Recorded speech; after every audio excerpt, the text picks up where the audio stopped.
President Donald Trump will deliver his first address of his second term at the United Nations General Assembly on Tuesday. Trump's address comes at a moment of sharp diplomatic realignment. For decades, Western powers have largely tied recognition of a Palestinian state to a negotiated peace process. Now, amid growing frustration over the war in Gaza and stalled talks, several of those same countries are acting unilaterally. As the UK and France join others in recognizing Palestinian statehood, Trump faces the challenge of defending his administration's approach on international law, multilateralism, and regional security, or risks being increasingly isolated on this issue. Trump has consistently refuted the idea of a two-state. But then, as we get into the details, this and many more will be explored in today's flash news, and we'll get to know Trump's stance on these. Good afternoon and welcome. I am Tabitha Akro. Let's begin.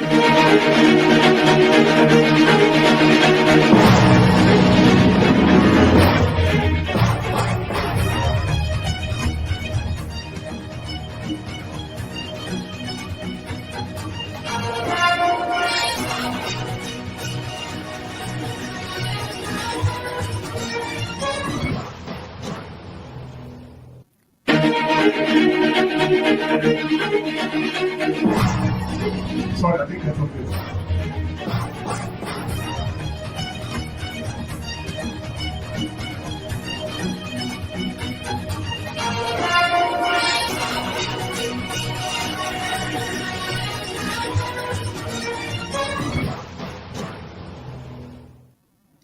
A landmark shift unfolded at the United Nations as dozens of world leaders formally recognized a Palestinian state, challenging fierce opposition from Israel and its ally, the United States. The move nearly 2 years into the Gaza war raises a pivotal question.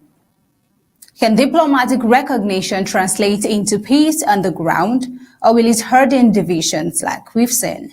French President Emmanuel Macron led the charge announcing Paris recognition during a meeting co-hosted with Saudi Arabia, Britain, Canada, Australia, and others quickly followed, joining more than three-quarters of the United Nations members that already recognize Palestinian statehood. Supporters argue this is a necessary step to preserve the two-state solution, but critics warn it could embolden Israel to accelerate annexation plans in the occupied West Bank. Israel's government has vowed there will never be a Palestinian state, doubling down on its Gaza offensive and weighing retaliatory moves against Paris and other capitals. Now, with more than 65,000 Palestinians reported killed since October 2023, international frustration with Israel's conduct is intensifying. Yet, is symbolic recognition enough to alter the balance of power, or does it risk deepening the stalemate? The United States and Israel boycotted the session. Washington has repeatedly argued that unilateral recognition undermines negotiations, while Israel insists the issue must be settled directly with Palestinians. Still, the growing list of recognitions, including from Security Council members like France and the UK, underscores a widening diplomatic rift between much of the world and Israel's closest allies. Let's take a look. The starvation and devastation are utterly intolerable. Tens of thousands have been killed, including thousands as they tried to collect food and water. This death and destruction horrifies all of us. The hope of a two-state solution is fading. But we cannot let that light go out. So today, to revive the hope of peace and a two-state solution, I state clearly, as Prime Minister of this great country, that the United Kingdom formally recognizes the State of Palestine. We recognized the State of Israel more than 75 years ago as a homeland for the Jewish people. Today, we join over 150 countries who recognise a Palestinian state also. Prime Minister Keir Starmer believes that a two-state recognition would be the solution. But how would that be possible? European unity at this point remains fractured. Germany, citing historical responsibility toward Israel, insists recognition should follow a negotiated pace, while Italy warns recognition could be counterproductive. Meanwhile, other European states, including Belgium, Luxembourg, and Malta, join the wave of support. Could these divisions weaken Europe's ability to play a mediating role in the Middle East? Palestinian President Mahmoud Abbas, speaking via a video after being denied a U.S. visa, urged further support for full UN membership. Yet such a move requires Security Council approval, where the U.S. holds veto power. Without that, recognition may remain largely symbolic. Now, is the two-state solution already slipping beyond the reach? We see that the last serious negotiations collapsed in 2014, and with violence escalating in both Gaza and the West Bank, the urgency is clear. But urgency alone does not guarantee progress, especially when two of the most powerful players, the US and Israel, remain firmly opposed. Let's take a look. As for all of these Western nations that are recognizing a Palestinian state, the president has been very clear. He disagrees with this decision.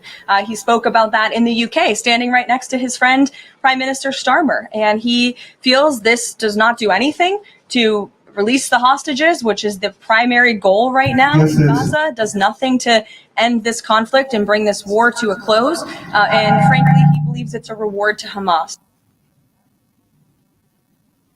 While European leaders recognize a two-state Palestine, the United States president disagrees. But then not to dwell much on that, let's move over to Syria.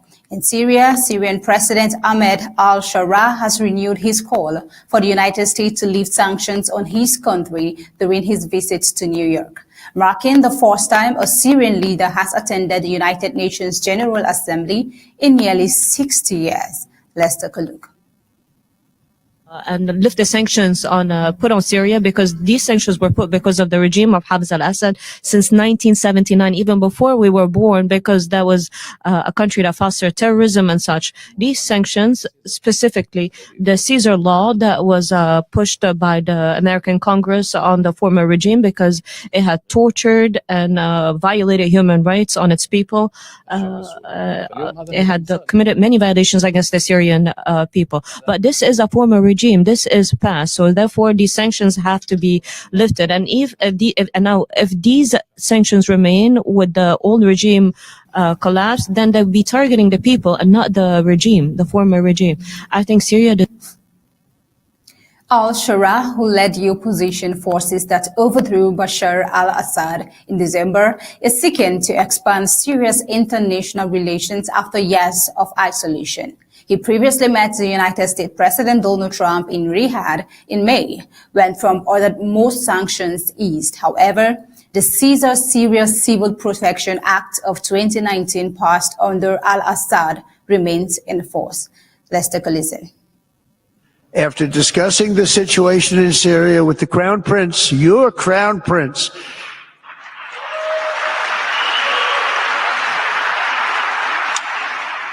and also with President Erdogan of Turkey, who called me the other day and asked for a very similar thing, among others, and friends of mine, people that I have a lot of respect for in the Middle East, I will be ordering the cessation of sanctions against Syria in order to give them a chance at greatness. Trump's formal statement ordering the seizure of sanctions in Syria. Now in Washington, lawmakers are debating whether to repeal the Caesar Act, with some calling for its inclusion in the annual defense bill due in December. Critics argue that the sanctions, once aimed at Assad's regime, now risk punishing ordinary Syrians and complicating the country's post-war recovery. At the Concordia annual summit and the sidelines of the United Nations General Assembly, al-Shara stressed that sanctions are no longer justified, framing them as direct burdens on Syrians and obstacles to rebuilding the economy. The Syrian president also met United States Secretary of State Marco Rubio in New York. According to the State Department, discussions touched on counter-terrorism, missing Americans, and Israel-Syria relations. Rubio described the moment as an opportunity for Syria to pursue stability and sovereignty. But tensions with Israel remain unresolved. Israel continues to occupy the Golan Heights and has carried out numerous airstrikes in Syria since al-Assad's fall. Now, asked about the possibility of joining the Abraham Accords, al-Shara dismissed the idea, arguing that Syria's proximity to Israel and history of repeated attacks make its situation fundamentally different from that of Arab states that have already normalized relations. Now, the development raises key questions for the international community. Will Washington consider easing or repealing sanctions as Syria attempts reintegration into global diplomacy? Could regional security dynamics shift if Damascus engages more directly with Israel and the West? And most critically, can Syria's fragile recovery already withstand both internal challenges and external pressure if sanctions remain in place? A very debated question right there. But not to dwell much, let's move over to the United States. Disney reinstates Jimmy Kimmel after suspension over Kirk comments. Disney said on Monday that comedian Jimmy Kimmel will return to late-night television on Tuesday, 6 days after his ABC show was suspended following remarks about the assassination of conservative activist Charlie Kirk. The decision marks the most high-profile pushback yet from a media company against President Donald Trump's escalating efforts to punish his critics through regulatory threats and lawsuits. Kimmel, a frequent critic of Trump, sparked outrage among conservatives with comments in his monologue suggesting that some of Kirk's supporters were politicizing the killing. The remarks drew threats of investigation and fines from Federal Communications Commission Chairman Brendan Carr, as well as boycotts from ABC affiliates. Disney initially suspended production to avoid further inflaming a tense situation, calling Kimmel's comments ill-timed and insensitive. But sources familiar with the matter said CEO Bob Iger and entertainment co-chair Dana Waldine decided over the weekend to bring the show back, citing the company's long-term interest. Now, the reversal came amid pressure from both sides, conservatives urging punishment and Disney Plus subscribers threatening cancellations in protest of the suspension. Google searches for how to cancel Disney Plus spiked last week, adding to the financial stakes. Now, it remains whether major affiliates such as Nexstar Media Group and Sinclair Inc. will resume airing the program.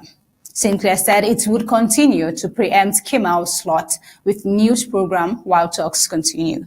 Some analysts said Disney's move was guided more by business imperatives than a defense of free speech. But the Federal Communications Commission's Commissioner Ana Gomez, the lone Democrat on the panel, praised the company for resisting government intimidation. Now, President Trump, who welcomed Kimmel's suspension as a cancellation, has continued to raise the prospect of revoking Federal Communications Commission licenses for broadcasters he views as hostile.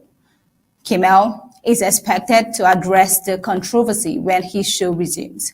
It is not known whether he will pursue or issue an apology or alter his approach. Now, moving over to Africa, Kenyan President William Ruto has called for urgent international action to stabilize Haiti, warning that the current UN-backed multinational security support mission risks faltering under logistical and resource complaints.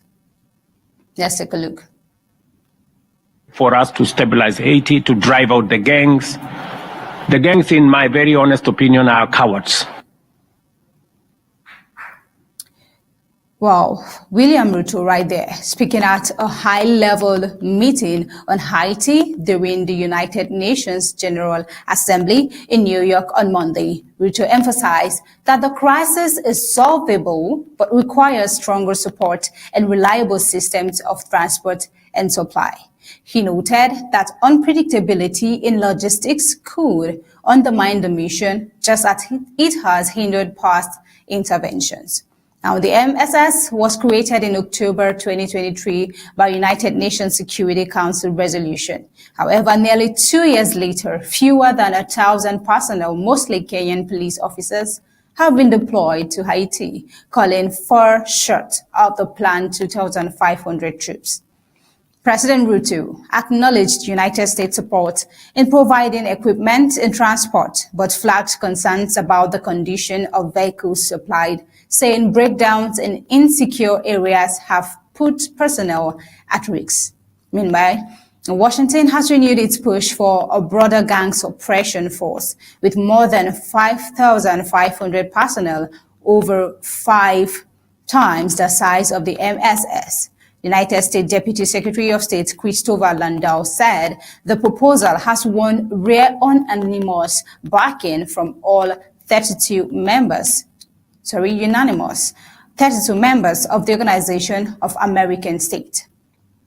The MSS mandate is set to expire on October 2nd, even as gang violence continues to destabilize Haiti.